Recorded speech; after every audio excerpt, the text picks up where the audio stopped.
The survival food industry is selling you expensive trash that will fail you when you actually need it. Freeze-dried meals that cost $4 per serving. Survival bars that taste like cardboard and provide zero sustained energy. Emergency food buckets filled with maltodextrin and soy protein that your body can't even use effectively.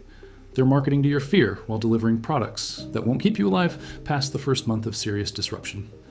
I'm breaking down the 8 survival foods the industry pushes hardest, why they'll fail you when it matters, and what you should be stockpiling instead, based on actual nutritional science, storage reality, and collapse scenarios where resupply isn't coming.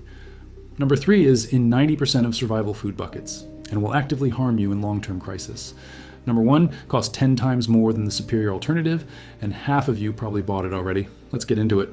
Number 8, freeze-dried meals. Most people see freeze-dried camping meals and think that's what survival food looks like. Mountain House, Backpacker's Pantry, the pouches that say just add water. Those meals cost $3 to $5 per serving. A serving is 500 to 700 calories. You need 2,500 to 3,000 calories daily for sustained physical labor. Do the math. That's $15 to $25 per person per day. For a family of 4, that's $1,800 to $3,000 per month. If you're preparing for 3 months of disruption, you're looking at $5,000 to $9,000 just in freeze-dried meals. And here's the real problem. The nutrition is garbage. Most freeze-dried meals are 60 to 70% carbohydrates, 10 to 15% protein, and the rest is sodium and preservatives. You're getting blood sugar spikes and crashes, minimal protein for muscle maintenance, and almost no healthy fats for sustained energy. In a real survival scenario where you're physically active, that nutrition profile will destroy you. You'll be exhausted, mentally foggy, and losing muscle mass within weeks. Here's what happens when you actually test eating this stuff for 30 consecutive days.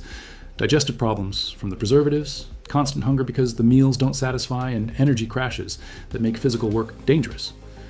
A 2021 study found that average protein bioavailability was 30 to 40% lower than fresh equivalents. Your body can't even use most of the protein they're advertising. What to get instead? Bulk dried staples that you actually cook. 25-pound bags of rice, $15. 25-pound bags of dried beans, $20. 10 pounds of rolled oats, $12. 5 pounds of pasta, $8. Total cost, $55. That's 125,000 calories. At 2,500 calories daily, that's 50 days of staple carbohydrates for one person. $55 versus $500 to $750 for the same calorie count in freeze-dried meals. Add fats and proteins separately. 5 pounds of lard or coconut oil, $15. Canned meats, peanut butter, dried milk powder for protein. Your cost per person per month drops to $60 to $100 instead of $1,800. And the nutrition is dramatically superior because you're building meals from whole ingredients, not rehydrated processed garbage. Rice, beans, and oats have sustained civilizations for thousands of years. Freeze-dried beef stroganoff has sustained nobody. Number 7, emergency food bars. Compressed disappointment. Most people see those dense rectangular bars labeled emergency food or survival ration and think they're getting concentrated nutrition. Millennium bars, mainstay, SOS rations, they're getting compressed sugar. First ingredient is almost always enriched wheat. Flour or maltodextrin. Both spike blood sugar and provide no sustained energy. Second ingredient is usually sugar or corn syrup. Third is typically palm oil or partially hydrogenated vegetable oil, the cheapest fats available. Then vitamins and minerals are added to make the nutrition label look acceptable. Your body doesn't absorb synthetic vitamins as effectively as nutrients from whole foods. The result? A bar that provides 400 to 1,200 calories but leaves you hungry within 2 hours. These bars were designed for life raft scenarios, short-term survival, where the goal is staying alive until rescue, not maintaining physical capability for self-sufficiency. The packaging claims 5-year shelf life, but the fats oxidize, creating off flavors. By year 3 or 4, they taste rancid and may cause digestive problems, even though they're technically still safe. What to get instead? Homemade, calorie-dense bars using real ingredients: peanut butter, honey, rolled oats, dried fruit, coconut oil, chocolate chips, salt. Mix, press into pan, cut into bars, wrap individually. Cost per bar, 30 to 50 cents. Calorie density, 300 to 500 calories per bar. Ingredients you can pronounce, or just stockpile the ingredients separately. A jar of peanut butter provides 2,600 calories and costs $4. That's the same calories as 3 emergency food bars that cost $9 to $12 total. In actual survival, convenience matters far less than nutrition, cost, and effectiveness. Emergency bars check none of those boxes. Number 6, TVP and soy protein, the fake meat disaster. Most survival food buckets advertise high protein content and list entrees like beef-flavored stroganoff or chicken-style teriyaki. Read the ingredients. It's not beef, it's not chicken. It's TVP, textured vegetable protein. Soy protein isolate is one of the most heavily processed foods in existence. Soybeans are defatted with hexane, a petroleum-derived solvent. Then they're processed with alkaline solutions. Then they're spray-dried with high heat. What remains is concentrated protein, yes, but also concentrated anti-nutrients, phytates that block mineral absorption, trypsin inhibitors that interfere with protein digestion, and residual hexane. In long-term survival scenarios where this becomes your primary protein source, you're looking at thyroid dysfunction, digestive issues, and mineral deficiencies. A 2019 study found 30 to 40% reduction in zinc and iron status. But here's what really matters for survival. TVP doesn't satisfy hunger. It's pure protein with almost no fat. A meal of TVP and freeze-dried vegetables will leave you hungry within hours no matter how much you eat. What to get instead? Real protein sources. Canned meats, chicken, beef, pork, salmon, tuna. Cost averages $1 to $3 per can. Each can provide 20 to 30 grams of complete protein with natural fats, vitamins, and minerals. For vegetarians, use dried beans and lentils, not soy isolates. They provide fiber, minerals, and complex carbohydrates alongside protein. And they cost 1/10 what TVP-filled survival meals cost. The difference in how you feel eating canned chicken versus rehydrated soy chunks is night and day. Number 5, maltodextrin-based drink mixes, diabetic shock in a pouch. Most emergency food supplies include drink mixes marketed as electrolyte replacement or energy boosters. Read the ingredients. First ingredient, maltodextrin. Maltodextrin is one step away from pure glucose. It's a rapidly digesting carbohydrate with a glycemic index higher than pure table sugar. When you consume maltodextrin, your blood sugar spikes dramatically within 15 to 30 minutes, then crashes below baseline within 1 to 2 hours. The result? Temporary energy, followed by fatigue, brain fog, irritability, and intense hunger. Now imagine this is your primary calorie source in a survival scenario. You're on an energy roller coaster. Your decision-making degrades. Your physical energy is unreliable, and you're constantly craving more.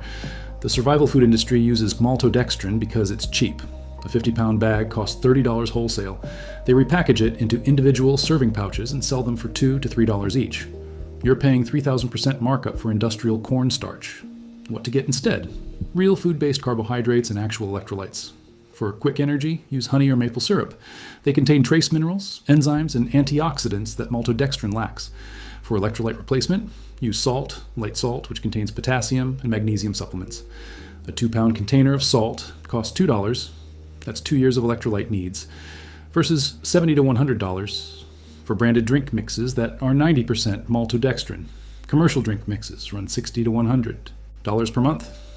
Homemade equivalents using real ingredients cost $8 to $15 monthly. Number 4, survival food buckets. The 25-year scam. Most people getting into preparedness see those big plastic buckets advertising 25-year shelf life and 3 months of food and think they're getting security in a bucket. They're getting 40 pounds of maltodextrin, TVP, and instant potato flakes for $300 to $600. The buckets advertise X servings or X days of food. But serving sizes are manipulated.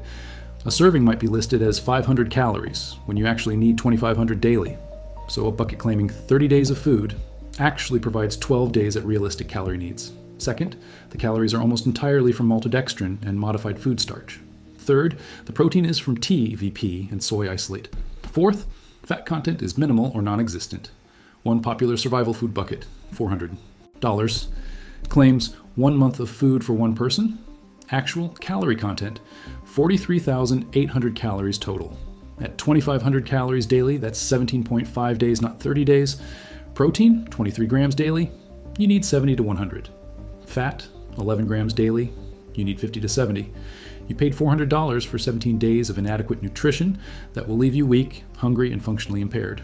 What to get instead? Build your own storage from bulk staples for $400. 50 pounds rice, $25, 81,500 calories. 50 pounds dried beans, $40. 20 pounds oats, $24. 20 pounds pasta, $16. 5 pounds lard or coconut oil, $15. 20 pounds peanut butter, $40. Canned meat variety, $100. Multivitamins, $25. Spices and bouillon, $30.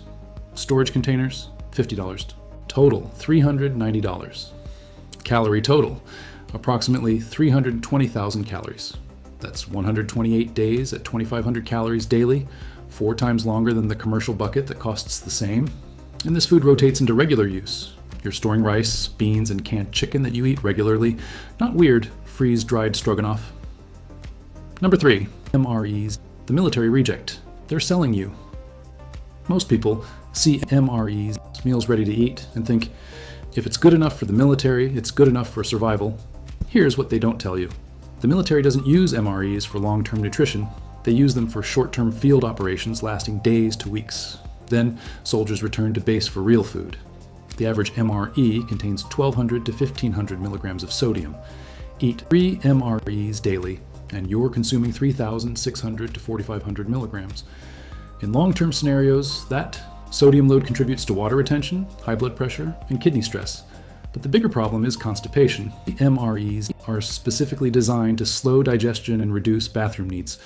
Soldiers eating MREs for extended periods experience severe constipation.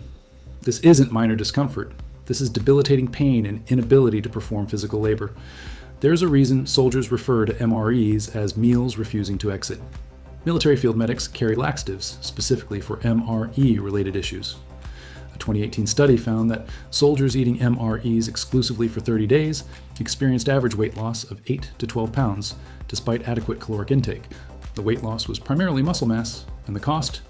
MREs run $8 to $12 each.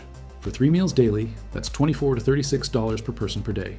$720 to $1,080 monthly. What to get instead?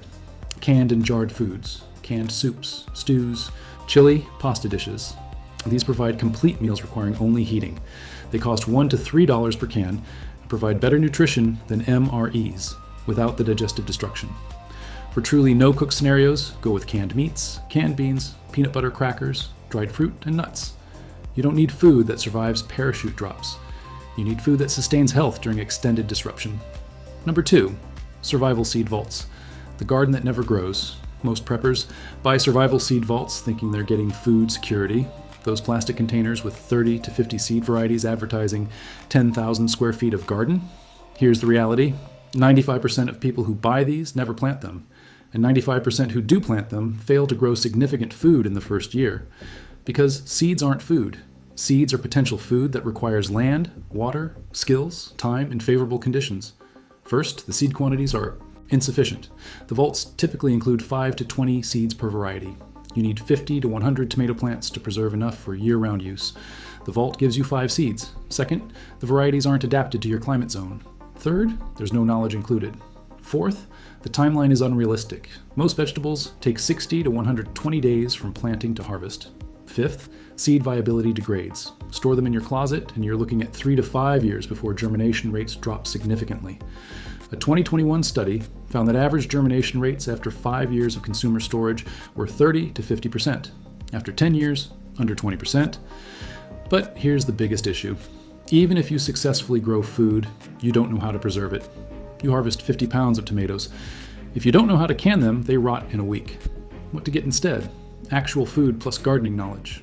Take the 60 to 1. $100 you'd spend on a seed vault and buy 200 pounds of rice and beans. That's immediate food security for months. Then, separately, buy seeds adapted to your specific climate from regional seed companies. Buy them in quantities you actually need. Plant them now, not during disaster. Learn to garden during times of abundance when failure isn't catastrophic. Seeds aren't food. Knowledge, infrastructure, and practice are food production capability. The vault gives you none of those. Number 1, freeze-dried fruits and vegetables. The vitamin scam. Most preppers look at their food storage and think, I need vitamins, I need vegetables. Then they see freeze-dried vegetables and fruits, broccoli, carrots, strawberries, all in neat pouches claiming 10-year shelf life. They cost $15 to $30 per pound, and they're completely unnecessary. Freeze-dried vegetables are 95% water weight removed. 1 pound of freeze-dried broccoli equals 10 pounds of fresh broccoli. At $20 per pound freeze-dried, you're paying $2 per pound equivalent. Fresh broccoli costs $1 to $2 per pound. But here's what actually makes sense for long-term vitamin storage. First, supplement tablets. A 1-year supply of quality multivitamins costs $20 to $30. 1 pound of freeze-dried vegetables costs $20 and provides maybe 4 to 5 servings. Second, canned vegetables. They cost 50 cents to $1 per can and last 3 to 5 years. A case of 24 cans costs $12 to $18. That's 24 servings for less than the cost of 1 pound of freeze-dried. Third, dried vegetables you prepare yourself. Buy a dehydrator for $40 to $80. Your cost per pound, $1 to $3 versus $15 to $30 commercial. But here's the real point. In actual long-term survival scenarios, vitamin deficiency takes months to become acute. Scurvy takes 60 to 90 days. You can prevent it with vitamin C tablets that cost $5 for a year's supply. A 2019 study found that the cost per nutrient ratio of freeze-dried vegetables was 8 to 12 times higher than multivitamins, plus canned vegetables providing equivalent nutrition. What to get instead? For the $300 most people spend on freeze-dried vegetables, 2-year supply of multivitamins, $50, 100 cans of mixed vegetables, $75, 50 pounds of dried beans, $40, a dehydrator and supplies, $75, bulk dried vegetables, $60, total $290, providing vastly superior nutrition coverage for far lower cost. Your body is adaptive. In short to medium-term crisis, you need adequate calories, protein, and basic micronutrients. You don't need perfect vegetable servings dehydrated at premium costs. What you should actually stockpile 8 survival foods. The industry pushes that fail basic cost, nutrition, or practicality analysis. Here's what actually works. Foundation starches, rice, beans, oats, pasta, flour. 50 to 75% of your storage by calories. Fats and oils. Coconut oil, lard, olive oil, peanut butter. 20 to 30% of calories. Proteins. Canned meats, dried meats, powdered milk, dried eggs. 10 to 15% of calories. Real protein, not soy isolate. Supplementation. Multivitamins, vitamin C, vitamin D, salt, electrolytes. Preservation capability. Canning supplies, vacuum sealer, dehydrator, fermentation crocks. Knowledge. Books, not just internet bookmarks. When internet is down, you need physical references. Morale foods, coffee, tea, chocolate, spices, hard candies. Psychological sustainability matters. The survival food industry wants you afraid and confused, buying their overpriced solutions. The reality is that food storage is simple, affordable, and based on the same staples humans have relied on for centuries. You don't need freeze-dried beef stroganoff, emergency bars, or 25-year buckets. You need rice, beans, oil, canned meat, and basic knowledge of how to use them. Build your storage from bulk staples. Learn to cook them in ways your family will actually eat. Rotate them through regular use. Supplement with canned goods and basic vitamins. That's real food security for a fraction of the cost the industry charges. That's it for today, and I'll see you in the next one.